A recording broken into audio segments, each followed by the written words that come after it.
Au fur et à mesure que la brume matinale se dissipe sous les premiers rayons du soleil, la savane africaine s'éveille dans un calme trompeur. L'herbe dorée ondule doucement au gré du vent. Des oiseaux tracent des silhouettes dans le ciel. Et au loin, les herbivores broutent comme si le monde vivait en paix.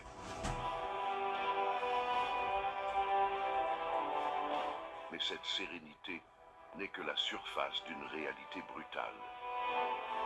Ici, chaque ombre peut dissimuler un chasseur, et chaque son peut être un avertissement subtil. Rien n'arrive par hasard. La vie en ces terres est une suite de décisions soigneusement pesées, où la force, la ruse et le moment juste déterminent qui avance et qui succombe. Dans cet environnement impitoyable, les prédateurs ne se contentent pas de survivre. Ils imposent le rythme de l'existence. Vous êtes sur le point de plonger dans un voyage au cœur des chasseurs les plus redoutables de la savane africaine. Ceux qui se déplacent avec précision, chassent avec maîtrise et survivent dans un équilibre constant entre risque et nécessité.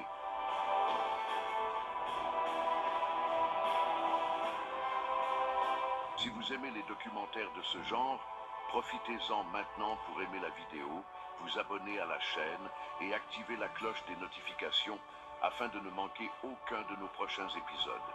Et dites-nous en commentaire d'où regardez-vous. Découvrons ensemble qui règne sur le jeu silencieux de la savane.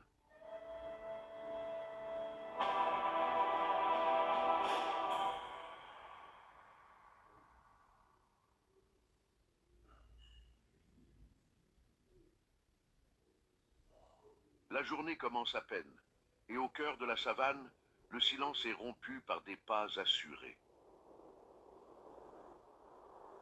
Dans la brume dorée du matin, apparaît la silhouette d'un lion, ni pressé ni furtif, simplement conscient de sa place.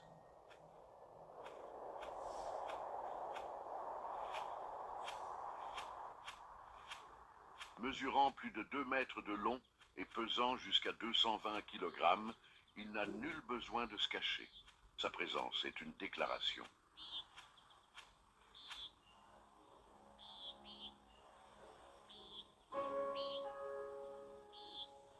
Chaque mouvement est une leçon de domination. Son corps, façonné pour l'affrontement direct, avance avec une lenteur délibérée. Il ne court pas, il défile. Mais sa force brute n'est pas son seul atout. Ce qui fait réellement sa terreur, c'est sa capacité à maintenir un empire sous contrôle.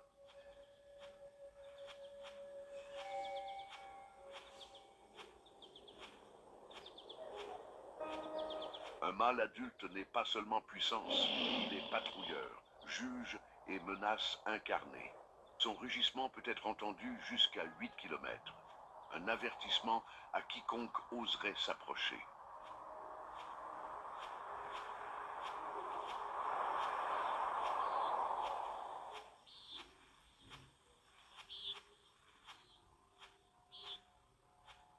Mais lorsque la faim appelle à l'action, le spectacle de la chasse commence, et il n'en est pas le protagoniste. Ce sont les lionnes, plus petites et plus agiles, qui sont les véritables architectes de l'attaque.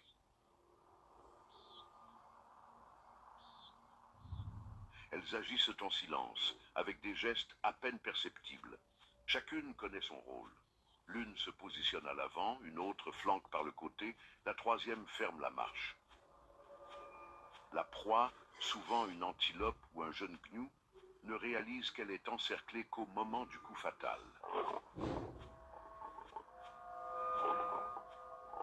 Au moment opportun, tout se joue en quelques secondes.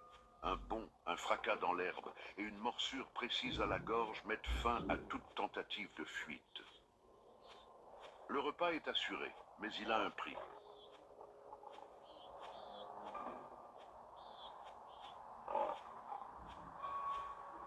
Les petits, cachés parmi les buissons, attendent, et les mâles, bien qu'ils ne participent pas à la chasse, ont la priorité sur la viande. Ils imposent le respect, mais ils protègent aussi.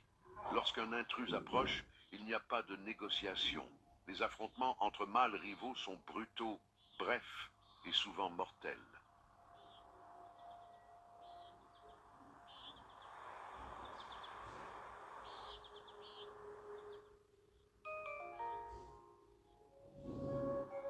Ces batailles ne concernent pas seulement le territoire, elles touchent à la lignée. Un nouveau chef, en prenant possession d'un groupe, peut éliminer les petits de son prédécesseur, forçant les femelles à recommencer. C'est une tactique cruelle,